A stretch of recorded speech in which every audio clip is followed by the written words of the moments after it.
Hello વિદ્યાર્થી મિત્રો, તમારું સ્વાગત છે મારી એજ્યુકેશન ચેનલમાં. અને આજે આપણે ચલાવવાના છીએ ધંધાની ખરીદી અંગેના હિસાબો સેમ 3, જેમાં આજે આપણે જોઈશું પહેલા સ્ટ્રક્ચર વિશે. જો તમને સ્ટ્રક્ચર આવડશે તો જ આના દાખલા આવડશે. તો પહેલા આપણે જોઈએ તો આની અંદર સ્ટ્રક્ચરમાં આવે છે ચોખ્ખી મિલકતો. ચોખ્ખી મિલકતોની અંદર બે વસ્તુનો સમાવેશ થાય છે, કુલ મિલકતો અને કુલ દેવા, જે આપણે દાખલાની અંદર સમજાવી દઈશું તમને કેવી રીતે શોધવાનું. જેમાં કુલ મિલકતોમાંથી કુલ દેવા આપણે બાદ કરીશું એટલે આપણને મળી જશે ચોખ્ખી મિલકતો. તે બાદ બીજું આવે છે ખરીદ કિંમત. હવે ખરીદ કિંમત આપણને ક્યાંથી જોવા મળશે? જે આપણને એક્સ્ટ્રા હવાલા આપ્યા છે એમાંથી તમને જોવા મળશે, બરાબર. અને એ પછી આવશે પાઘડી અને મૂડી અનામત. હવે આ બી કેવી રીતે શોધવાનું અને કેવી રીતે આનું સૂત્રનો ઉપયોગ થશે એ બી આપણે તમને દાખલા પરથી સમજાવી દઈશું, બરાબર છે. તો આજે આપણે છે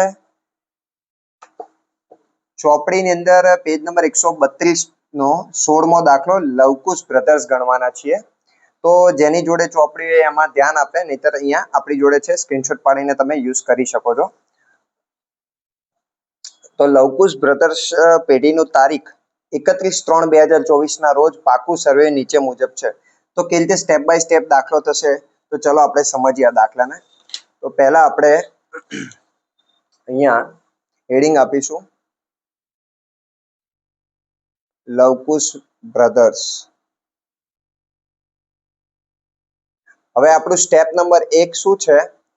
જે આપણું છે ચોખ્ખી મિલકતો શોધવાનું. ચોખ્ખી મિલકતોનું આપણું સૂત્ર શું હતું? કુલ મિલકતો માઇનસ કુલ દેવા, અને જેના પરથી આપણને મળી જશે ચોખ્ખી મિલકતો. તમે સ્ટ્રક્ચર તમારી નોટબુકમાં લખી શકો છો. હવે આપણે આગળ વધીએ તો જો રકમમાં પહેલા હવાલા પર ધ્યાન આપવાનું ખાસ. તો પહેલો હવાલો આપણને આપ્યો છે કે મકાનની ચોપડી કિંમત બજાર કિંમત કરતા 10% ઓછી છે. તો અહીંયા આપણે ગણતરી કરીને બતાવવું પડશે. તો સ્ટાર કરીને આપણે લખીશું અહીંયા મકાન. તો મકાન આપણને અહીંયા કેટલા આપ્યા છે? 3,96,000. તો અહીંયા આપણે લખીશું મકાનના 3,96,000. અહીંયા આપણે ટકાના 100 લઈ લઈશું. અને અહીંયા આપણને કીધું છે કે 10% ઓછી છે. તો 100 માંથી 10 ઓછા કરીએ એટલે અહીંયા કેટલા આવી જાય? 90 આવી જાય. જેથી આપણી મકાનની કિંમત આવી જશે 4,40,000. આ રીતે આ મકાનની ગણતરી થઈ, બરાબર છે. હવે આગળ આપણને સ્ટેપ બાય સ્ટેપ જોઈએ. ઉપર તો યંત્રો આપે છે, યંત્રનો કોઈ બી હવાલો આપ્યો નથી. તો યંત્રો કેટલા આપ્યા છે? 2,64,000. તો એઝ ઇટ ઇઝ એમને એમ આપણે લખી દેવાના. તો યંત્ર અહીંયા આવી જશે 2,64,000, બરાબર. હવે આગળ આપણને સ્ટોક 10% વધુ કિંમતે આંકવામાં આવેલ છે. તો સ્ટોકનો હવાલો આપણને આપ્યો છે. તો સ્ટોક આપણને કેટલો કીધો છે? અહીંયા જુઓ 2,42,000, બરાબર છે. તો અહીંયા આપણે લખીશું 2,42,000 ગુણ્યા સેમ ટુ સેમ 100 લખવાના. હવે અહીંયા શું કીધું છે કે 10% વધુ કિંમતે આંકવામાં આવેલ છે. તો 10% વધુ કિંમતે એટલે અહીંયા કેટલા લઈ લેવાના? 110. તો આની તમે ગણતરી કરશો તો આનો કિંમત આવશે 2,20,000, બરાબર છે. હવે આગળ આપણે લેણામાં જોઈએ તો રોકાણો કેટલા આપ્યા છે? આપણને 12,66,000 આપ્યા છે, ને અહીંયા આપી છે બજાર કિંમત. તો હંમેશા યાદ રાખવાનું, આપણે બજાર કિંમત જ લેવાની. તો બજાર કિંમત કેટલી છે આપણી? 88,000. તો ડાયરેક્ટ અહીંયા આપણે લખી દેવાના રોકાણો 88,000. ખ્યાલ આવી રહ્યો છે દરેક જણને? ઓકે, જોઈ લો. અહીંયા સ્ટેપ બાય સ્ટેપ આપણે આટલો દાખલો ગણ્યો છે, બરાબર. હવે આગળ આપણે જોઈએ તો દેવાદારો 10% ગાલખાદ અનામતે અધીન છે. તો હવે ડાયરેક્ટ ગણતરી કેવી રીતે થશે આની હું તમને શીખવાડું. તો અહીંયા ખાસ જોવાનું, પહેલા તો દેવાદારો જે રીતે આપ્યા છે સેમ ટુ સેમ એ રીતે લખી દેવાના. તો ખાસ અહીંયા જુઓ કે 1,87,000 છે. તો અહીંયા આપણે 1,87,000 પહેલા રકમમાં લખીશું. 1,87,000 માઇનસ અહીંયા કેટલા આપ્યા છે ગાલખાદના? એ 11,000 તમારે બાદ કરી દેવાના. તો 1,87,000 માંથી 11,000 તમારા બાદ થશે એટલે આવશે 1,76,000. અને એના કેટલા ટકા કરવાના કીધા છે? 10%. તો અહીંયા તમારે 1,76,000 ના 10% કરો એટલે કેટલા આવશે? 17,600. બરાબર છે. હવે 1,76,000 માઇનસ 17,600 કરશો તમે તો તમારી બહાર કિંમત આવશે 1,58,400. બરાબર છે. હવે આગળ આપણે વધીએ તો બીજી એક્સ્ટ્રા ઓર્ડિનરી કોઈ ગણતરી આપી નથી. તો હવે જે અગાઉથી ચૂકવેલ ખર્ચ અને રોકડ જે આપી છે ને એ સેમ ટુ સેમ એમને એમ લખી દેવાની, કારણ કે આનો કોઈ હવાલો આપણને આપ્યો નથી. તો હવે આપણે ડાયરેક્ટ લખી દઈશું અગાઉથી ચૂકવેલ ખર્ચ 5500 અને રોકડ આપણને આપી છે 16,500.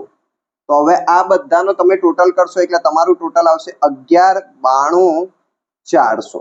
બરાબર છે. આ તમારી થઈ ગઈ છે ની ગણતરી કુલ મિલકતોની. હવે તમારી જે ગણતરી આવશે એ શેની આવશે? કુલ દેવાઓની. બરાબર છે. તો કુલ દેવાઓની ગણતરી થોડી મિલકતો કરતા ઈઝી હોય છે, તો ખાસ અહીંયા ધ્યાન આપજો.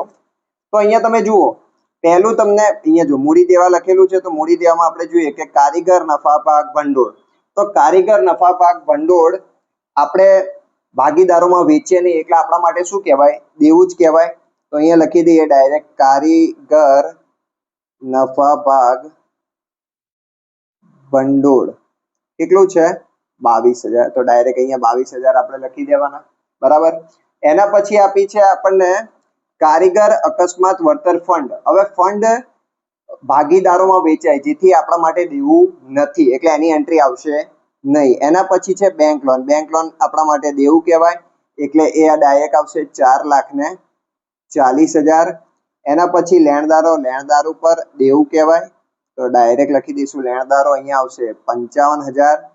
અને એના પછી છે દેવી હુંડી. દેવી હુંડી પણ આપણા માટે દેવું કહેવાય એટલે આવશે અહીંયા દેવી હુંડી 22,000. અને એનું ટોટલ કરીશું એટલે આવશે 5,39,000. બરાબર છે. આટલું કુલ મિલકતો અને કુલ દેવાની ગણતરી થયા બાદ હવે તમારે અહીંયા આપણે જે સૂત્ર લખ્યું હતું એની અંદર કિંમતો મૂકી દેવાની, જેમાં મેઇન કિંમત હતી 11,92,400. તો કુલ મિલકતો આપણે લખી દઈશું 11,92,400 અને આપણા દેવાઓ હતા 5,39,000. તો અહીંયા આપણે દેવામાં લખી દઈશું 5,39,000.